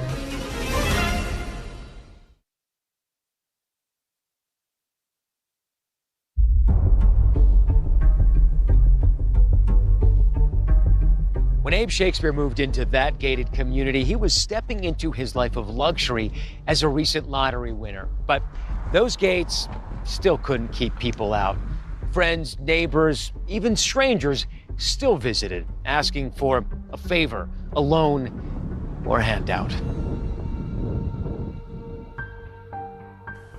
I think it caused him more harm than good. I don't think he enjoyed that money. It was like, I wish I didn't even have no money. He was dead serious. There's something called the lottery curse. Lottery winners go bankrupt. They are killed, robbed, kidnapped, and scammed till the end of days. Most people work and struggle to get millions. When it's handed to you, it's an easy come, easy go, and you're open game. And if you're not prepared for it, you're screwed with it. Abe tried to manage that flood of requests, turning some of those handouts into loans, but this was far from a perfect system. One of the things that Abraham did was he set up a business venture in which he became the Hood's bank. But that also meant that he had to make arrangements with them for when they would pay back and how much they would pay back. This was becoming overwhelming. Abe was giving out money faster than he could keep track of. And then things took an unexpected turn with that coworker on the trucking route, the guy who bought the winning lottery ticket for him, Mike Ford. Suddenly, there's a lawsuit against Abraham filed by Mike Ford, who is claiming that Abraham stole the tickets. I was able to immediately get in contact with him. He was upset because he thought that Michael Ford was a friend. To defend himself, Abe brought in a high-profile attorney named Willie Gary. Willie Gary is a force, very self-confident. Willie has a private jet. He drives around in Rolls Royces. He wears, of course, custom-made suits.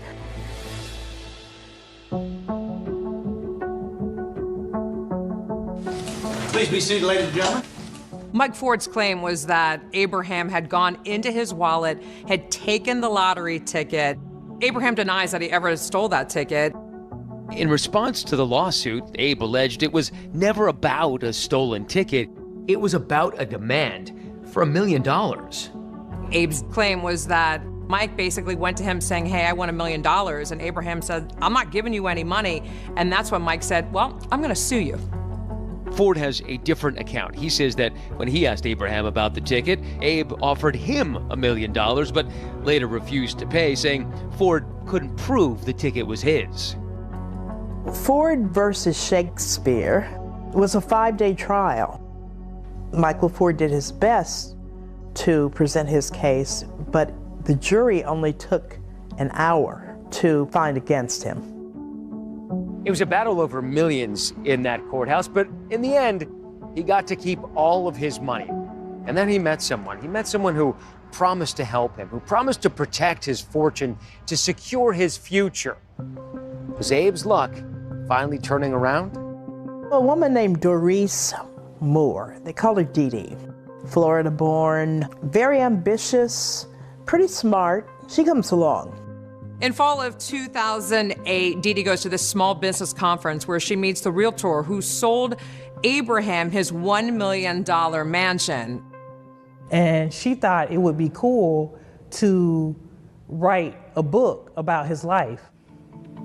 Dee Dee is introduced to Abraham, and he agrees to let her profile him.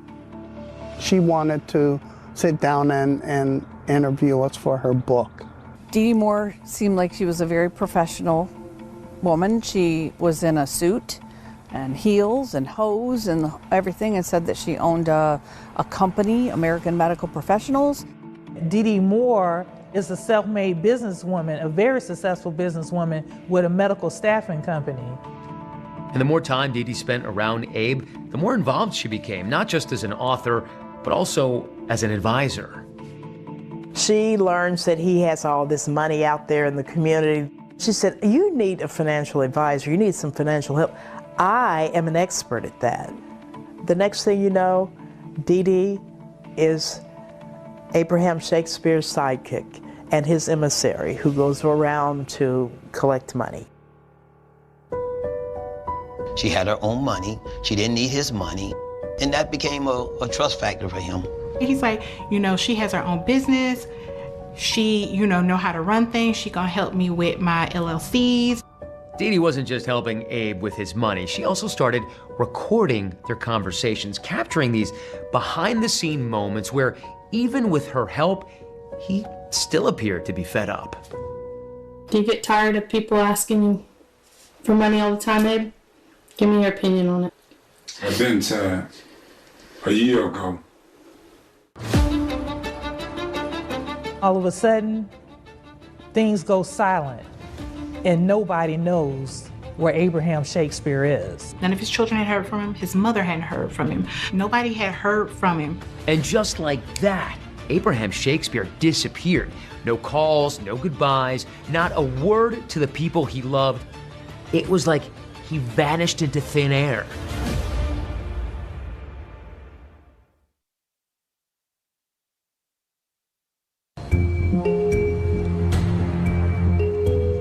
Abraham Shakespeare seems determined to shake that lottery curse, especially after his generosity cost him almost all of his jackpot millions. Now he's fighting to get his finances back under control.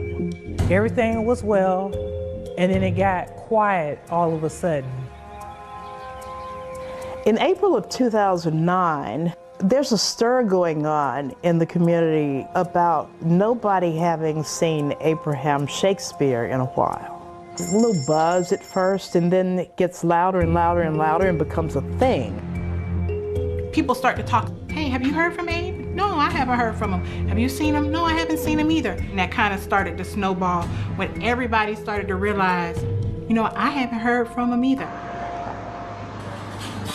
And so at what point did you notice that Abe might have gone missing? When I would call, he would always answer me or respond back.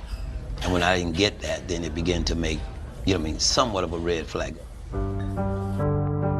There was this widespread speculation around Lakeland that Abe finally just got fed up with all these people thinking that he should share his fortune with everyone. And as a result, he decided to skip town. It was common knowledge that Abraham said that he got tired of people asking him for money. I really would like my old life back where I could walk the streets like a normal person. When nobody's seen him, for the first couple months, we were like, okay, you know, he did say that he was gonna go away for a while and just let things, you know, kind of die down and chill, and then he was gonna come back.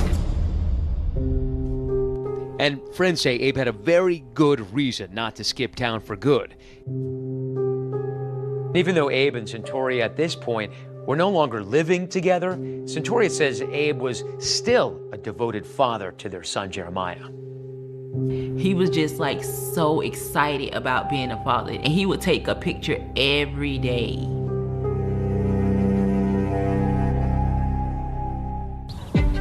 Finally, in November of 2009, almost 6 months since Abe disappeared, Abe's cousin, Cedric Edom, decides to file a missing persons report at the Polk County Sheriff's Office.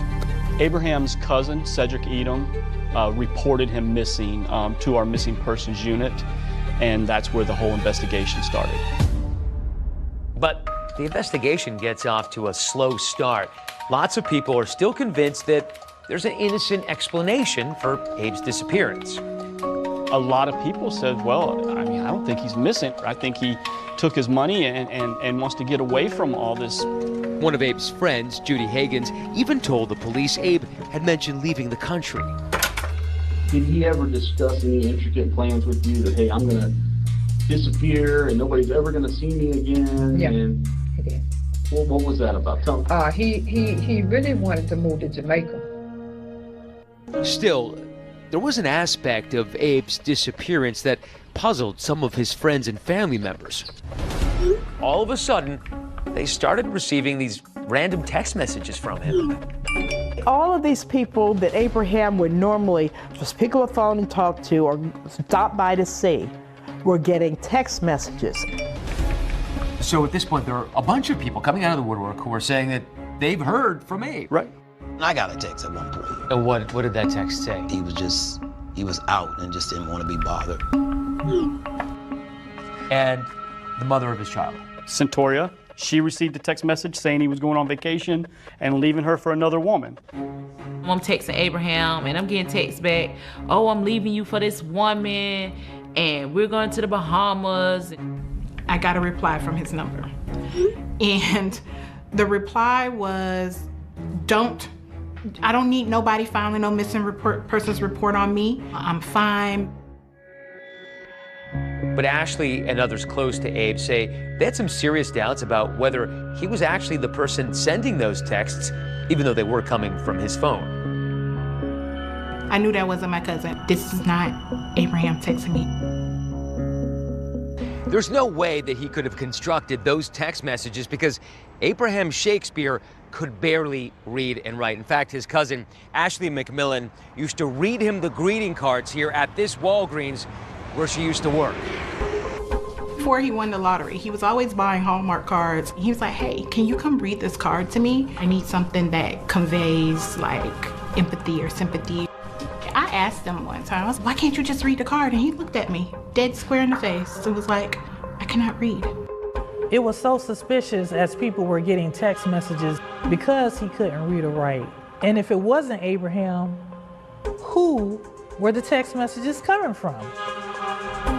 That was one of the biggest hurdles we had in the beginning of the case, was nailing down when the last time not only was Abraham seen, right, but when someone physically and actually talked to him on the phone. So this case is such a mess that in the beginning, you don't even have a starting point. Every time we would talk to someone, they had heard something different. It just seemed like every story was leading back to Dee Dee Moore. And so we're just like, okay, we've got to talk to Dee Dee Moore because this lady Dee Dee is associated to every story that we're being told.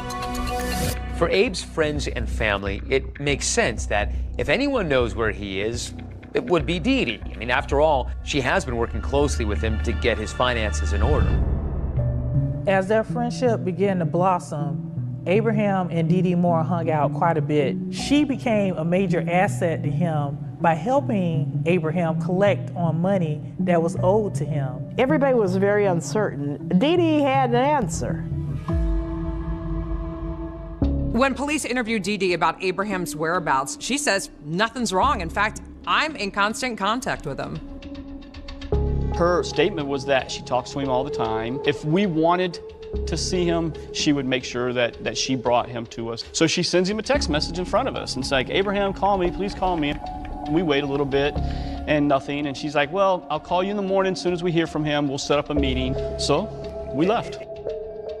Although Dee Dee can't actually connect police with Abe on the phone, she is able to show them that video that she'd taken of Abe where he says he wants to skip town. So where do you want to go to? It don't matter to me. I'm not a picky person. Are you going to miss your home? Yep, I miss it, but life goes on. Weeks go by and there's no word from him, and suspicion begins to mount. But then this startling development. Out of the blue, Abe's mother, Elizabeth Walker, is having dinner at a Cracker Barrel and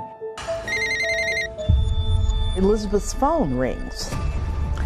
And she opens her phone and sees it's Abraham calling. And she said, oh my God, it's Abraham.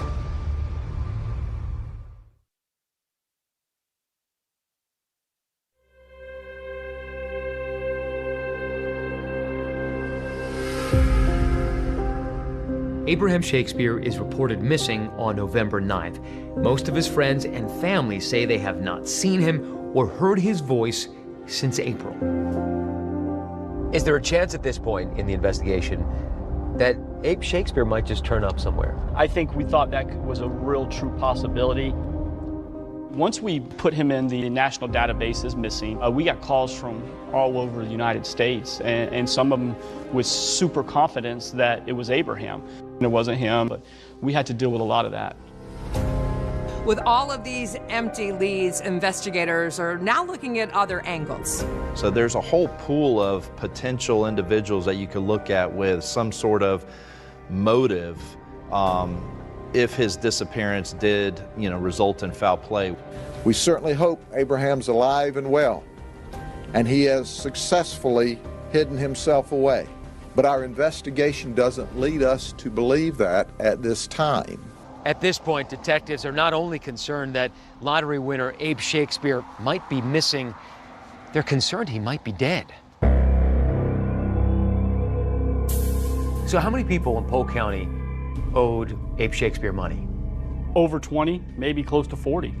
And so some of them would probably not be so upset if he never appeared again. That was the problem, is that there was a lot of people that owed him money, But investigators are particularly interested in a man who had claimed that Abe owed him something. Presiding. Please be seated, ladies and gentlemen. Again, if you have a cell phone. Michael Ford lost a lawsuit to him, claimed the winning lottery ticket was his, went all the way to a trial. He's probably pissed off. $30 million of upset. Michael, we're up here talking to you about Abraham Shakespeare. How do you know that name? Because I went to trial with him for a lotto ticket. Okay. And at no time did you see Abraham Shakespeare while you were in Florida? And just for the record, you didn't in any way harm, hurt, or cause Mr. Shakespeare to be missing at this time, did you? No, sir. And we actually pulled his phone records to confirm that where he was, and he was in Georgia. I mean, we looked at him that hard, but it was more of an elimination thing. Well, detectives have a long list of possible suspects to go through. Marissa Green at the Ledger in Lakeland is focused on one person, Dee Dee Moore. I felt like I had a vested interest in finding Abraham Shakespeare, just like the detectives. A couple of weeks before it was officially announced that Abraham Shakespeare was missing, I met Dee Dee Moore over the phone for the first time. She promised that she could produce him and I could interview him, but that never happened, and it went silent. And so that's when my red flag started to raise about this woman and who she was. Then in December 2009, Marissa is able to convince Dee Dee to come down to the Ledger newsroom for an interview with her and her editor, Lyle McBride. Dee Dee tells them that at the time Abe disappeared, most of his lottery jackpot was long gone. And he didn't have any money left. Right, except for what he was collecting, the regular daily bonuses. Either we're paying it back, that's what he was living off of, because everything else was frozen. Because all the other money was tied up. She said everybody else was taking advantage of him, but not her, because she had her own money. That's the kind of person I am. If you got to my family, my friends, I've been that man my whole life. I always help you. During that 3-hour interview, Dee Dee now tells a different story. Now, she insists that Abe left town to avoid having to pay money for child support like his supposedly mother-in-law son, Satori Butler. He was very upset and adamant that he would rather spend 179 days in prison if they find him than to pay her anything. There was never a plan to go to court to get child support. I never attempted to go to court to get child support. That was the end of the story. So during the interview, we played good cop, bad cop, and I was the bad cop. I was the one asking the hard questions of Dee Dee Moore. Where is Abraham? Well, Abraham knows he was supposed to go for contempt of child support, okay? Well, and that's the question I asked. Where is Abraham? I do not know. And I told the cops this. I do not know his address. I didn't want to know because of the fact that we knew he would have a warrant out for his arrest. That interview with Dee Dee Moore at the Ledger, it ends without any new information regarding Abe's whereabouts. But then a month and a half after he was reported missing, there's a surprising turn of events involving Abe's mother, Elizabeth Walker. Dee Dee befriended her. And they're having dinner together one night. The phone rings. And it's Abraham. Hi, Mom, I love you. Oh, baby, I miss you. Where are you? I can't hear you. It's so loud. I can't really hear you, but I'll be home soon. I love you. I love you too. And that's the end of the call. Dee Dee says, oh my God, he called you. See, he's okay. And Miss Walker appears to be relieved, but not quite sure because Abraham sounded different. Abe's mom is suspicious. She was suspicious, didn't think it sounded like her son, but in the back of her mind, maybe he really does have a cold, maybe he's really sick. Turns out the police are able to trace that phone call, and it leads them not to Abraham Shakespeare, alive and well, but to a very different person. We had that 30-day location tracker on the phone, so we pulled it up, and it's at the Lakeland Mall. Will that phone call help cops unravel the mystery of what really happened to Abe Shakespeare?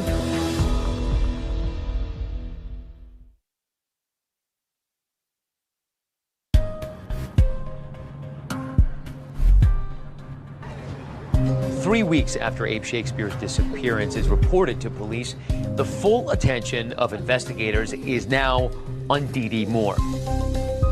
She was supposed to have been his financial savior, but they've discovered that she has taken over his lottery fortune. What did you see when you looked into his finances? Abraham didn't have access to a penny of his money. Dee Dee had not only taken over all of his banking accounts, she had transferred money out of the banking accounts. Dee Dee tells Abraham that for his benefit, he needs to sign over his assets, and so that she can have control of those assets. That's the way she can protect him from anybody coming after him for any money. She was now living in his house. I couldn't believe it. I'm like, what would make her want to live in this man's house? Once we were going deep into the investigation, we tried to find out everything we could about Dee Dee, and we found out, you know, she wasn't who she portrayed herself to be. Dee Dee Moore's got a checkered past. She's been in trouble with the law before. She's no angel. After graduating from Plant City High School in Florida, Dee Dee was eventually able to start up that medical staffing company. But she had her share of run-ins with the law, a no-contest plea for petty theft in 1999, and a guilty plea for check fraud back in 2002. There was also one incident where she falsely claimed she was carjacked after falling behind on her vehicle payments.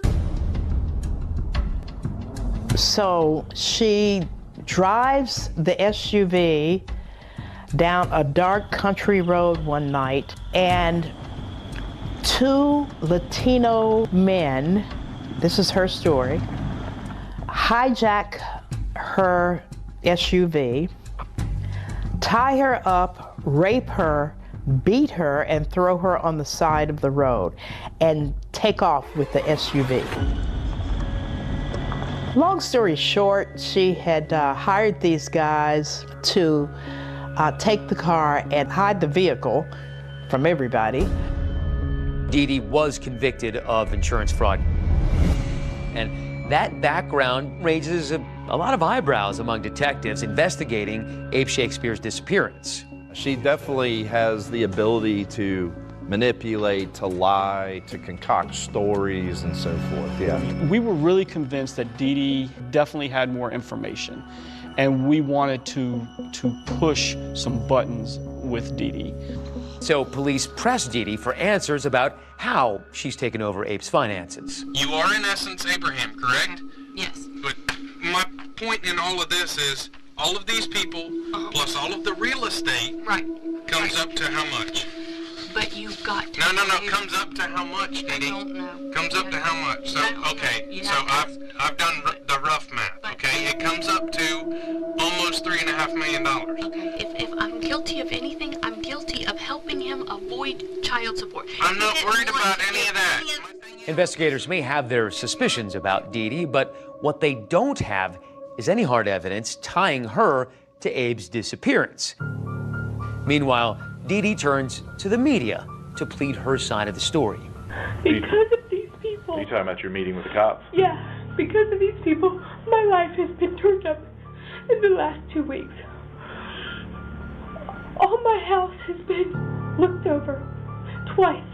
They've looked through all my papers. They took my computers and downloaded their hard drive. I want this out of my life.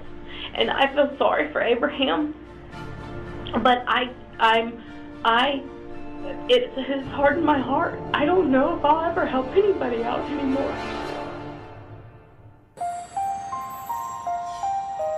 Then 8.5 months after Abe's disappearance and just a couple of days after Christmas, there's a development that sends this case in a dramatic new direction. The thing that really turns the case was when Elizabeth Walker got that call from her long missing son. Dee Dee Moore was at dinner with Elizabeth Walker when Abraham called. Abraham's mother called me, and she's like, Detective Clark, Abraham called me and told me Merry Christmas and that he's okay. But she said, it didn't really sound like my son. And I said, what number did that call come from? And she's like, it said private. It didn't take long for them to look at phone records. Investigators quickly learned two very critical pieces of information. First, that number is not Abraham Shakespeare's. Second, someone with that phone itself is located very close by, a local mall. So they rush to that local mall to figure out who it is. And incredibly, at almost the same moment they drive in, so does Dee Dee Moore. And then in drives Dee Dee. It's like a gift from God dropped to us. Crazy. We watch her get out, meet with this guy, hand him a wad of cash.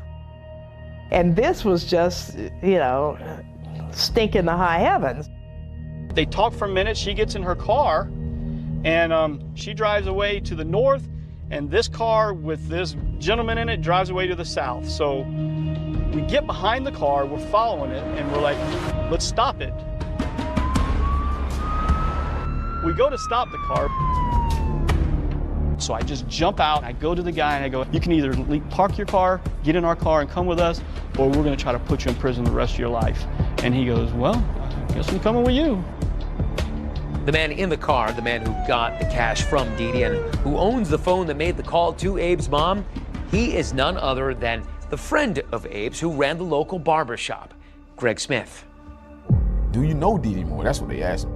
Now I'm thinking to myself, Lord Jesus, what is going on? Did you make a phone call to Abraham's mother? I said, yeah.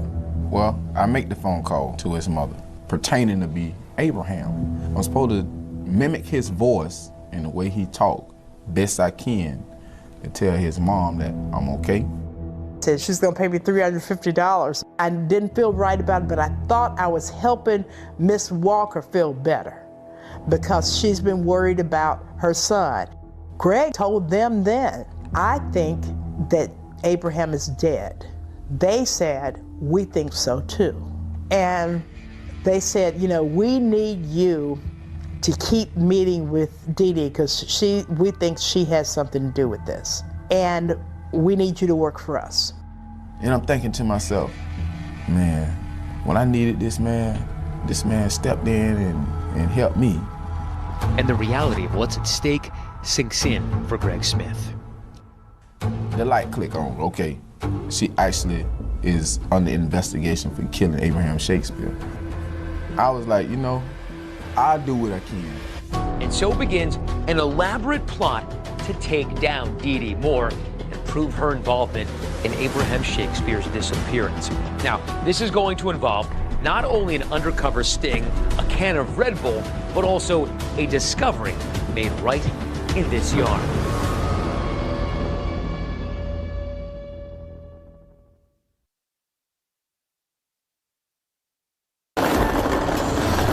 For Abraham Shakespeare, the good news is you've won the lottery. That's also the bad news. As of this time, we don't know the whereabouts of Abraham Shakespeare. Detectives are not only concerned that Abe Shakespeare might be missing, they're concerned he might be dead. We've got to talk to Dee Dee Moore because everybody is bringing her name up. Whatever story they had, everything just kept circling back. They're saying that I took a gun and killed another human being. What they need the evidence. But I guarantee you, Ronald has killed him. We're like, Ronald? We've never heard of a Ronald. She kept saying, Ronald killed him. Ronald shot him. Why are you laughing? Because a man is dead. He's been murdered. I liked Mickey Mouse and Donald Duck. There are so many things that proves my innocence. Do you understand how listening to you is bewildering? Well, do you understand how listening to you is just, it sounds like a bunch of stupidity? Hello, Florida. It's Wednesday, November 15th, and here are tonight's winning numbers. Abraham Shakespeare won $31 million in the Florida lottery, going from rags to riches. But as happens to so many lottery winners, Abe is besieged by people asking him for some of that cash. I really would like my old life back where I could walk the streets like a normal person, but got people coming up asking for money. Everybody feels that's their opportunity to get paid. But then he suddenly disappears. But no one has seen Shakespeare, including his mother, who's beginning to think the lotto prize may have been a curse. Yeah, I'm just hoping to hear something. There is contact. Family and friends receive text messages from Abraham. In fact, his own mother gets a phone call from Abraham. I answered the phone. I said, hello? Upon further investigation, detectives learned that the voice was Greg Smith, the owner of the barbershop where Abraham would work. I was like, Mom, how you doing, this Abraham? Greg claims he faked that call at the request of a woman named Dee Dee Moore, who was helping Abe with his finances, and the police start investigating her. Despite running a legitimate business, Dee Dee Moore has a checkered past. She's been in trouble with the law before. Greg decides he does not want to go to jail, so he helps investigators with their case. And one way that he does it is by becoming a confidential informant. I didn't set a plan out to go catch her. I just told him I'd see what I could do. I'm getting ready to talk to Dee Dee. She's getting in the car now. When I interviewed Greg Smith back in 2012, he showed me how he secretly recorded conversations with her using something he called a catch can, which he invented himself. It's a Red Bull can. Look at that thing. I wouldn't figure out how it opens even. It actually separates in between. Oh yeah? Wow. That's brilliant. That's the Dee Dee Moore catch can. I worked undercover narcotics for 8 years, and I wouldn't have came up with this. Almost all of the meetings were in a car. Here it is sitting in front of her. She doesn't even know it's there. Well, they'll never know about you anyway. I never give you up. You know what I'm saying? Ever. Man, listen, I'm so deep in it with you right now. If you go down, I go down right now. Yeah. It was ingenious, but he even took it a step further. He would be smoking small cigars as they talked so that she wouldn't get suspicious. He would make it a point to flick ashes on or into the can as they were talking. Pretty simple trick, but it worked good, and it gave us a good recording of the car. I just need some time to get freaking Abraham back. Dee Dee is recorded telling Greg that Abe is alive. After she had asked Greg to make that fake call to Abe's mom, Dee Dee now asks him to call someone else to continue spreading the news that Abe is okay. Should I say that he talked to his mom? Yeah. Yeah, see, that's gonna make him more convincing. But he told her if she tells anybody, he'll never call back. Okay. You make sure you say that. That sounds a little bit more convincing. Say that if she tells anybody, Abraham told her he would never call back. What's up, Dee Dee? Greg later reports back to her that the call went well. So you tell him, yeah, he's still living? I said, yeah, he's still living. I said, if anybody want to know if he's still living, yeah, he's still living. At one point, the investigation moves to a local hotel where Dee Dee Moore and Greg Smith meet. So Dee Dee and Greg go to the hotel to follow up that fake phone call with a fake letter? Yes, they did. These rooms is expensive. We're listening as they're in the hotel. That's not the same laptop you had, is it? You went and bought that today? Here comes a brand new laptop and a brand new printer.